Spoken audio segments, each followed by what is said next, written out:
In the beginning, I can tell you, I focused a lot on making other people happy. I feel like if I did this and own my own business and I put something different to my name, everybody could be proud of me. But I noticed in that moment, I don't think I was really proud of myself. Okay. So when that happened to me, totally different perspective. I was going about this the wrong way. Yeah. Hi, my name is Sharice McCulley, and I'm the owner of Sefistikated Gemz located here in Dallas, Texas, where I offer organic bath, shower, and grooming essentials for each respective charisma. So let's start with this. You are a creator. I am. Would you say? Right? Yeah. You're a creator. What is your inspiration behind what it is that you do? I like to see stuff blossom and bloom into great things. Okay. Especially when I put my hands on it. Okay. If that makes sense. I like to see my stuff come alive a little bit. Okay. And I'm happy that when everybody else gets a hold to it, they're excited, they can feel it, and Yeah. It's a good feeling. Yeah. All right. It makes me smile. Okay. Let's tell the people what it is that you do. Okay. You want to start with the initial or just from the beginning?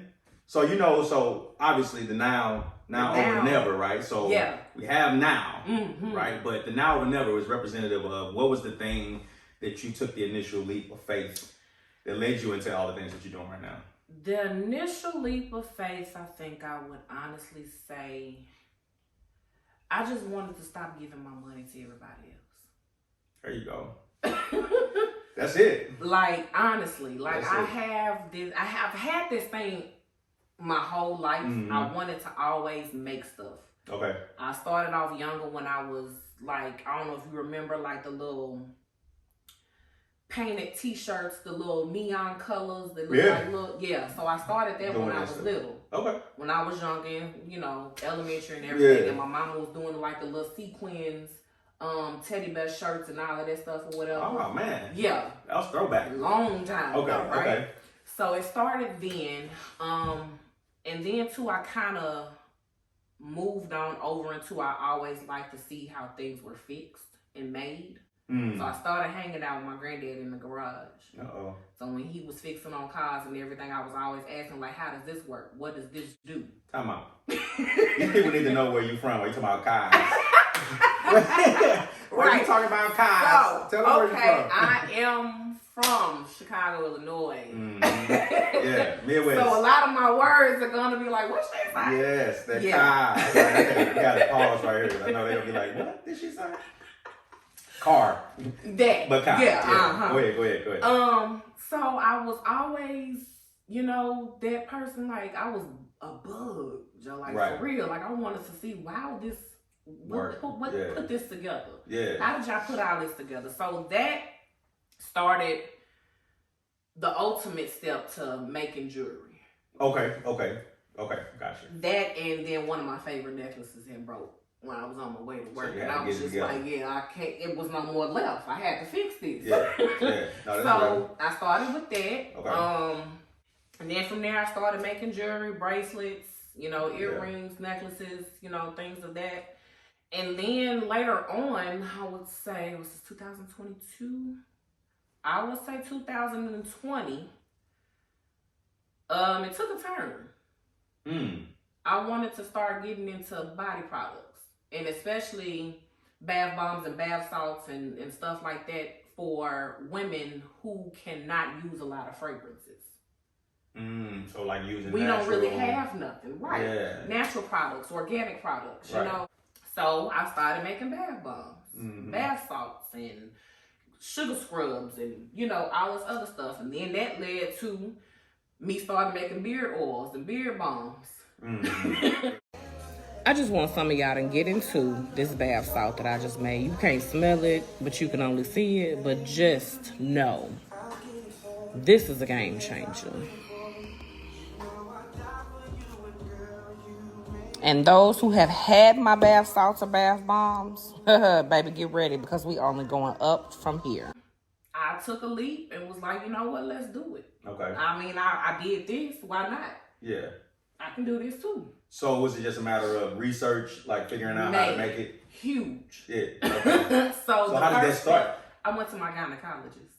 Okay. I was not expecting that. I was gonna say everybody I've talked to so far has been like, I went to YouTube. I did that too. Oh, but you went to your gynecologist. I went to the very one person who could tell me what to use and not to use. Okay, that makes sense. Specifically on a woman's body or for a woman's body. Right.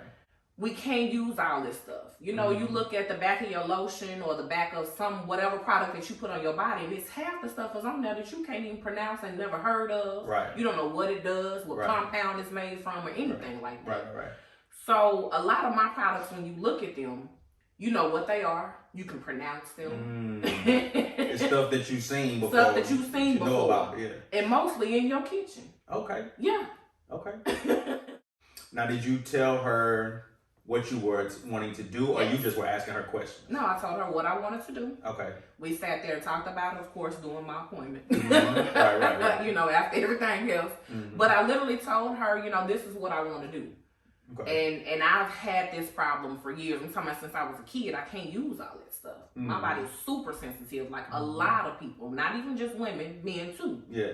So you have people with eczema, psoriasis, all type of stuff that breaks them out or whatever. I have a bath bomb for that. I have a bath bomb for when, that's another story for me. I have a detox bath bomb to where you have sore muscles and all of this. You sit in that tub and it is gone. Okay. Like seriously. And when I'm not gonna lie, I've literally used my own detox bath bomb when I ended up getting COVID. And when I can tell you, the only thing that was able to make me walk again, because I could not even get around my own house. Wow. Yeah. I would say yours, more than anybody that I've talked to, your business is a very difficult business to get people to trust. Yes. When it comes to bath and oils and lotions, because people want to know, if there's something about people like having this idea that if it's made by a large company that they can trust it. Right. But most of the time when it comes small. Yes, when it comes, most of the times it's the opposite. What have you experienced from that standpoint of telling people this is what I do, promoting that, and then people being like, like how do you overcome that? I've dealt with it, but not per se so much upfront in my face. I can tell that a lot of people are like, I don't know. And then a lot of people are like, you know what? That is when and I've talked to people like, look at this and then look at this. You have 35 ingredients on here. Blue 40, red 60, whatever, you know, all these guys are. You have literally 5 to 6 ingredients on this one. Okay. So you tell me which one are you going to go for? Yeah, which one do you want to have on your body? Exactly. Okay. You know, so sense.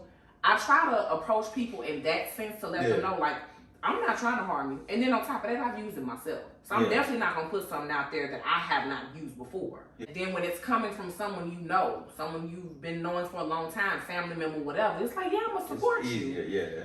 But it's a lot harder. Okay. Talk about that. Okay. I've had more people that don't know me, never seen me, but just seen my stuff on the website and say, I want to get this, and purchased it. I've had one person I grew up with. I haven't seen her in 20 plus years.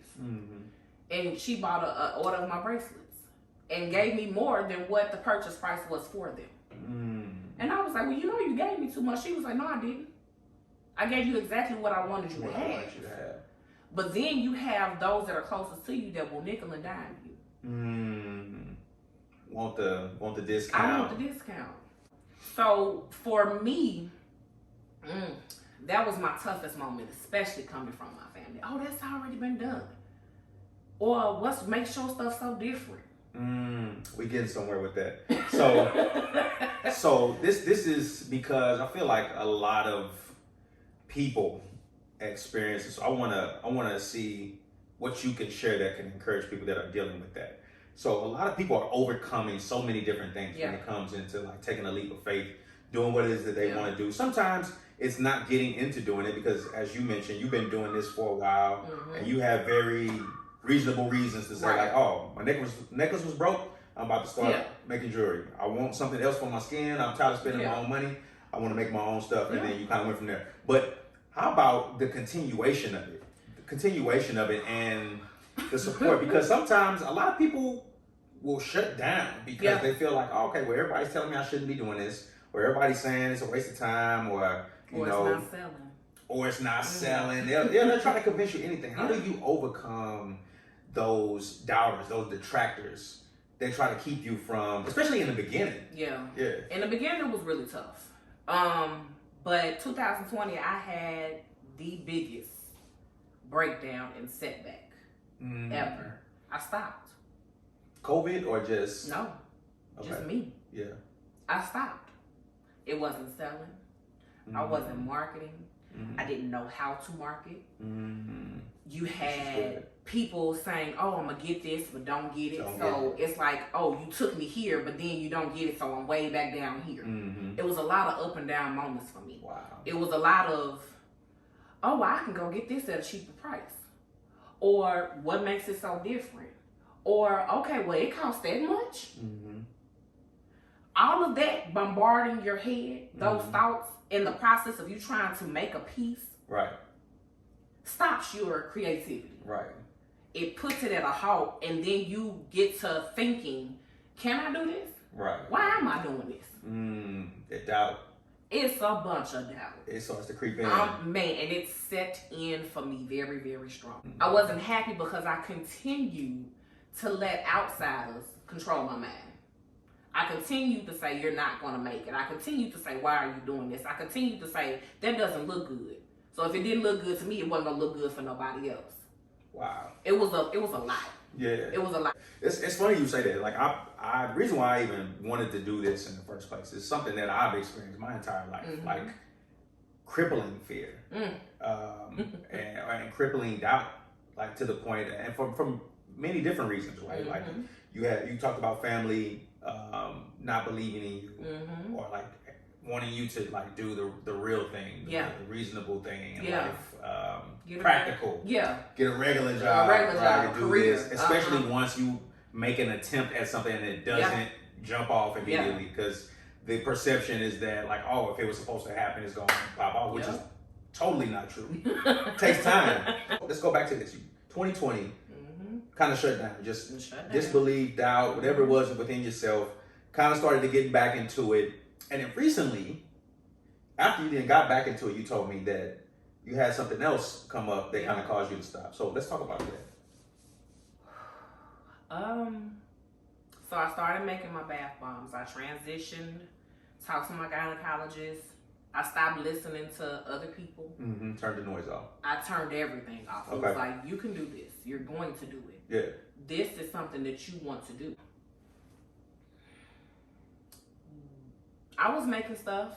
And then, what's this, 2022? I want to say December 2021. I started having a lot of pain. And it was probably a little bit before then. But I just ignored it. And the pain was coming. I thought it was, picking my dog up all the time, English Bulldog, heavy. Lord. Okay, fine. It started in my shoulders. Why you need a dog that big? She is overweight, but that's okay. We getting that control. Okay. But it started in my shoulders. And then I noticed my hips started hurting. It went from left, then it went from right, and then it went to both. My knees started hurting really, really bad. And then under my elbows, right here. And then my hands. And I was like, wait a minute. Okay, we've been at home a little too long. I'm not exercising like I should. Not eating right. Okay, let me get out here and walk. So I got out there, did my thing. And then I noticed every time I lay down at night, the same thing was happening over and over again. And I was like, yeah, something is not right. Took some blood work, and it came back that my calcium was at 14.8. And of course, for those who don't know, because we're not doctors, right? It's not supposed to go over 10.2. So it's extremely high. I don't know if everybody knows this, but everybody has a thyroid gland, right? In your neck. Behind that, you have 4 parathyroids. I found out, that was my first blood test. My second blood test in August, my calcium levels were still very high, but my parathyroid hormone was 382. It's not supposed to go over 62. Okay. So at this point, I'm near death. So I'm like, okay, we have to do something. So I had a phone call one day. I'm at work, happy morning, right? Minding my business on the phone, talking to my mom and everything. My doctor calls me and was like, you need to go to the hospital. I'm admitting you. And I was like, wait a minute, for what? Like, what's going on? And she was like, if I do not admit you, this could be fatal for you. And I'm like, okay, so let's go to the hospital. Let's get this down. Okay. I'm calling my mama like, hey, I got to go to the hospital.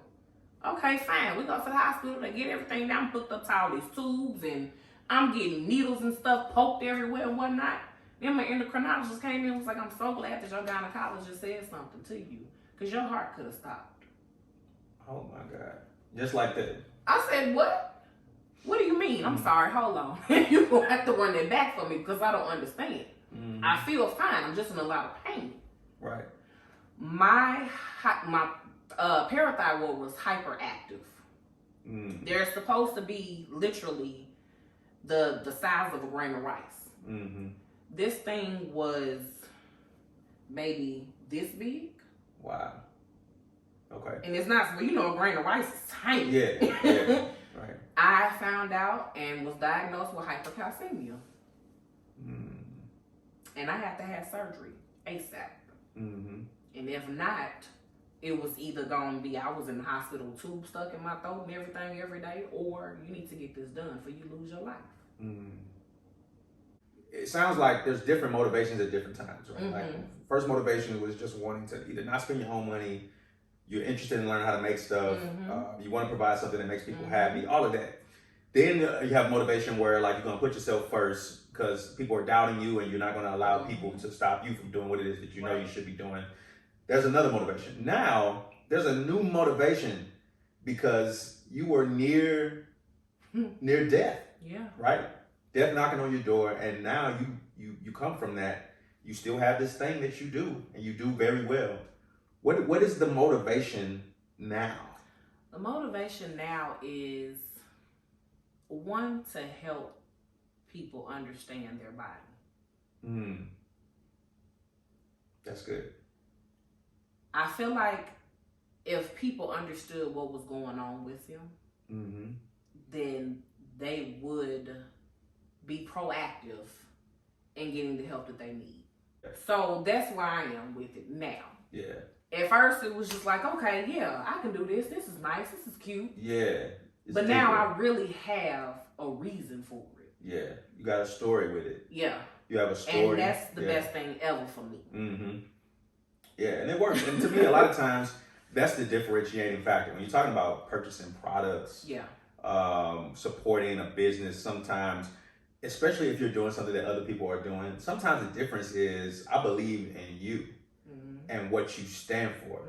And so I want to support that more so than just supporting the product, right? And so I think a lot of times these moments come, but they become blessings for us. What kind of faith, going through all of that, like what was that like? Because I'm sure there was some doubt, God, why moments and things like that. Talk about that. There was a lot of doubt. I didn't question him. That's one thing I did not do. That's good. I did not question him because I knew if anything, he was either going to put me where I need to be or put me where I need to be. There you go. Right. He either needed me here or there. And that was in his hands and his own time. That's powerful. And a lot of people can't come to that understand. That takes a certain amount of faith to be able to say, Lord, whatever it is that you do. It's on you. And I have strong parents. Strong parents to hear my mom break down when I had to tell her this is what the doctor said. I wasn't ready. Yeah. Because it's like, I heard it. Okay, I'm dealing with it now, but then I have to tell my parents. Yeah. That was the hardest part for me. But even in that moment, I told Mama, I said, Mama, we're going to be okay. It's going to be all right. It's on him. Yeah. And I went with it. Yeah. I didn't know. I prayed. My friends prayed. My family prayed. And we left it at that. Yeah. Now, back in the day, you know me. I would have just kept like harping on something. Just like, nah, we got to find something different. Da, da, da. I just shut up, Cam. And I just let him do what he was going to do. You know, say, once you give your prayers to the Lord, you're just supposed to leave it alone and let Him work. Yeah. A lot of people keep worrying. Yeah. How is this going to work out? I need to find this. I need to do this. I need to do that. But a lot of people don't understand in that moment. Once you have prayed, you have to let Him work. Yeah, you got to let it go. You got to release it. You have to let it go. Yeah, there's a saying that says you can pray or you can worry, but you can't do both. Got it. It's one of the... Let's talk about you. Chi-Town. Oh. Growing up. Your personality. Let's get into that. So tell me about Sharice, little Sharice, Chi-Town, adolescent, teenage. What was she like? She was bad. What was she like? She was bad. Yeah. Oh my gosh. You couldn't tell her nothing. She only listened to two people, really. Okay. Her granddaddy and her mama. You couldn't run over her. You couldn't take her kindness for weakness. You still can't, but I just do it a little differently these days. Yeah, I was lost. I was tremendously lost as a kid. Growing up in Chicago, suburbs or city or otherwise, it's tough. Yeah. You can't smile and shine in everybody's face. Man, tell me about it. You can't. Yeah. So I was groomed naturally to be strong. Keep my head up. Don't let nobody run over you. You know. And growing up with a lot of things that happened to me, I'm not gonna say it sheltered me, but it closed me. Okay. It closed my heart. It closed my mind. Everything was shut off. Yeah. It wasn't no getting to me. Take us through like teenage, those years. Like what was difficult? Who were you to people? I was Sharice. But I was Nicole. Okay. Which is my middle name. Okay. So Sharice was the person that wanted to get to know everybody, be happy. But then Nicole kept having problems. None that she really caused, but things happened. Life happened. So Nicole took over Sharice. So there was a darkness. Would you say Nicole was like the protector? Nicole was the no nonsense, zero tolerance. Yes. Okay. Don't touch me. Okay. Don't look at me. I think I worked with Nicole a few times. Yeah. Lord Jesus. I didn't want to be vulnerable, but I had to be. Gotcha. Because somebody had to know what was going on. In so many words. And we left. And we came to this big old state. Texas. To Texas. I was still there. Nicole was still there. But in a different atmosphere. So I still felt like I had to protect myself. Right. Because nobody knows me and I don't know them. The unknown. And then you get here and everybody's so friendly. Hey, how you doing? Yeah. Y'all, wait a minute. So and some people know, we both from the Midwest. I'm from St. Louis, you from Chicago. Yeah. So we just don't do that. We don't. You know. You just don't walk around waving at me. Yeah, no. We walking through the mall in the Midwest, especially Chicago, St. Louis, Memphis. You looking at people, it's what are you looking at? Right. Before you even get to the high. Yeah. Is there a problem? But here it's natural. It took me a while. I don't know that I'm 100%. I'm still working on that part. I'm about 70%. So just so people know like where that comes from, it's the environment for sure. It definitely is. Yeah. I'm learning now. With that being said, to not walk around like, hey, how you doing? Yeah. But with a welcoming face. Yeah. If that makes any sense. Because because you gotta put the face on first. Sometimes the face is all I got. Yeah. Coming here was the ultimate test. I still did high school here. Got in a lot of trouble. But I ultimately started growing up and getting to know who Sharice is at 25. And it still took a long time after that. But I didn't really start, and this may seem a little far-fetched for most, but I didn't start growing up till I was about 25 years old. For me, I was still getting into trouble. On the verge of losing jobs.